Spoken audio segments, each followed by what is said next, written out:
Yes, Kenya. Tamu sana, yes, tamu sana.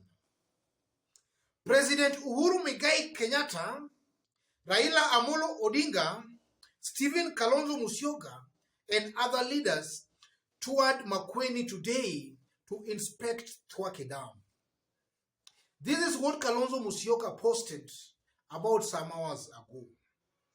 Just concluded the inspection of Twake Dam with His Excellency, the President Uhuru Kenyatta, and other leaders. And then you can see us shared some photos, and you can also see Raila Amolo Odinga and the President and some other leaders there. And then on top of that, ladies and gentlemen, if you also look at Professor Kivutha Kibwana's Facebook page, then he was more specific. This is what he said about the tour. With colleague Governor Dr. Alfred Mutua and Charity Ngilu welcoming President Uhuru Kenyatta at Twake Multipurpose Dam to inspect the project development progress. The President is accompanied by former Prime Minister Raila Odinga, former Vice President Kalonzo Musyoka, among others. And then you can see he has shared some photos. And then he has shared one photo giving a lot of prominence to Raila Amolo Odinga. That really tells a lot. It's not just a photo. It's meant to achieve some political objectives. Yes, guys.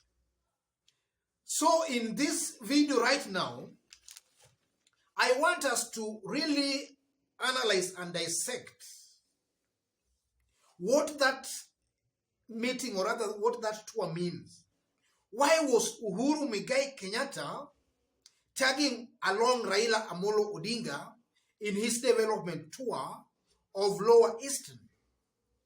Because some times back, Uhuru was in Nyanza, Kisumu. We never saw him tagging along any NASA principal. Why is he now tagging Raila Amolo Odinga in his Ukambani tour? Yes. About some days ago, I did release a video as to why some of these tours were postponed. And one of the reasons was because of the Raila Amolo Odinga factor. All along, President Uhuru's men had planned to tag along Raila Amolo Odinga. But Kalonzo's men were not very happy with that. And that's one of the reasons that really delayed the tour. And then also, Professor Kivutha Kibwana was also very keen in making sure Raila Amolo Odinga accompanied the president there. And that's also something that really brought a lot of issues and a lot of tension.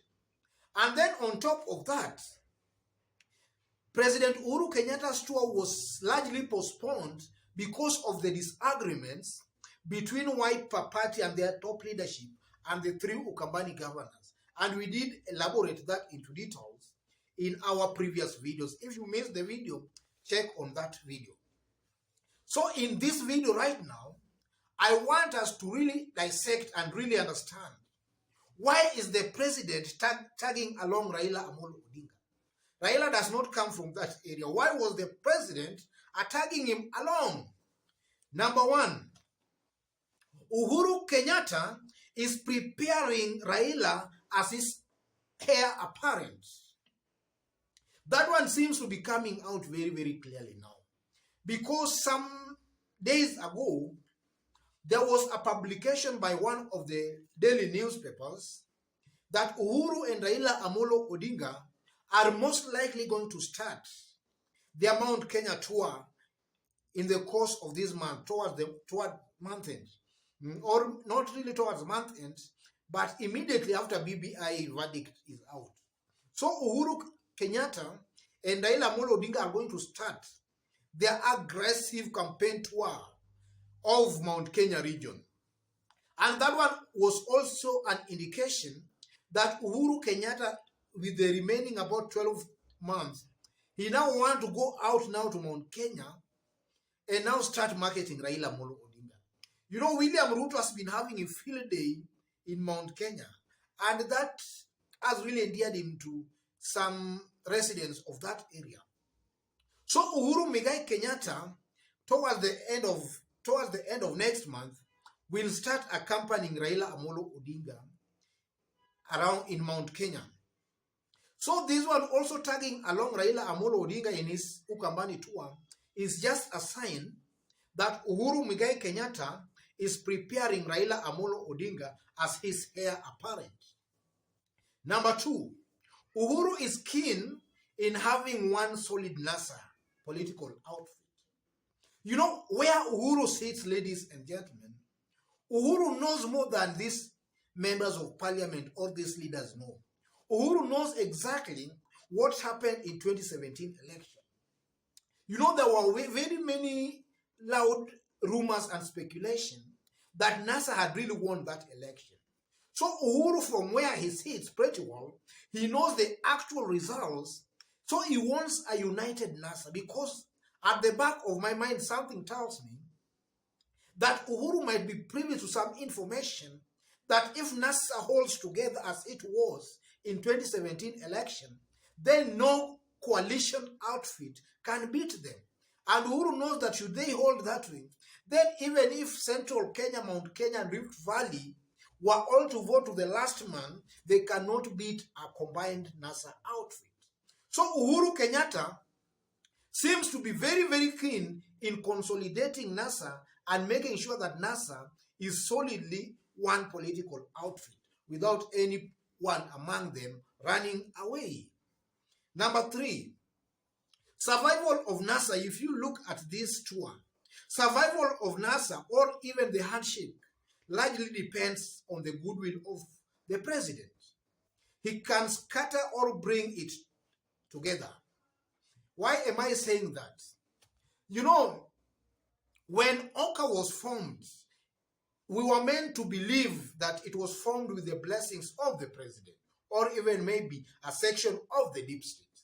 And when it was formed, you could find NASA principles, not NASA, One Kenya principles, Kalonzo Mudavadi all attacking Raila Amolo Odinga.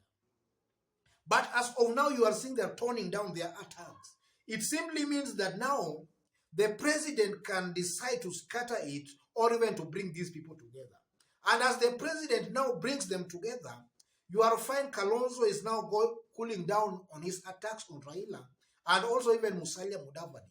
So it simply means that currently Uhuru Muigai Kenyatta can decide to bring these people together or scatter them. The ball is in Uhuru Kenyatta's court. He can decide to bring them or to scatter them. Number 4, Kalonzo plays a very vital role in Uhuru Raila succession matrix. Both Uhuru and Raila are keen on having Kalonzo Musyoka on their side. This would lock out other candidates from Ukambani region. You know, if you look at political situation in our country today, we have Raila Amolo Odinga, we have William Ruto, and we also have Kalonzo Musyoka. These 3 politicians seems to be controlling their political bedrock pretty well. Kalonzo Musyoka, having Kalonzo Musyoka on your side, you are guaranteed of about 60 to 70% of the Kamba vote. So Uhuru and Raila, according to their political matrix or calculation, they have already seen that having Kalonzo can guarantee them quite a lot of Kamba votes. So they are very, very keen in making sure Kalonzo Musyoka is part and parcel of their alliance. Because now if you look at Musalia Mudavadi, his Western bedrock, he largely shares it with Raila Amolo Odinga. And I'm very sure that even if Raila was to contest, then Raila can just beat Musalia Mudavadi in Western very easily. So Uhuru Kenyatta and Raila Amolo Odinga, they have identified that now for this alliance of theirs to be complete, they must bring on board Kalonzo Musyoka. And then they will just have brought in the whole country together. And then finally, Raila and Kalonzo might be reaching a consensus. They might be reaching a consensus. and if possible, working together for 2022 presidential election. You know, yesterday Kalonzo was to meet Raila Amolo Odinga. He made it clear that he was to meet Raila Amolo Odinga. And then we also know that from the background, these leaders are talking together. They are talking. And it seems that Kalonzo has now been boxed into a corner because now he has got two options. Either to choose to work with Uhuru and Raila, or he quit, and then the three Ukambani governors will just work with Raila and Uhuru Kenyatta. Because also, even if you look at the way the governors are talking, Ukambani governors are talking, it seems it's very clear that the three Ukambani governors, Kivuta Kibwana, Alfred Mutua, and Charity Ngilo, they are largely leaning towards Uhuru Raila kind of an alliance. So Kalonzo Musyoka has really been boxed to a corner. Now he's being told that if you can't work with us, we shall just bring the three governors on board and they'll just deliver us the votes we want. So it seems to appear also that Kalonzo Musyoka has also now been boxed into some tight corner, that he has now just to play along. And from this visit, it's somehow clear that Kalonzo and Raila might be reaching a political consensus for 2022 succession politics. Otherwise, guys, if you've just bumped on this YouTube channel, subscribe and give this video a like. Give it a like, please. God bless you. God bless Kenya. Tamu sana. Tamu sana.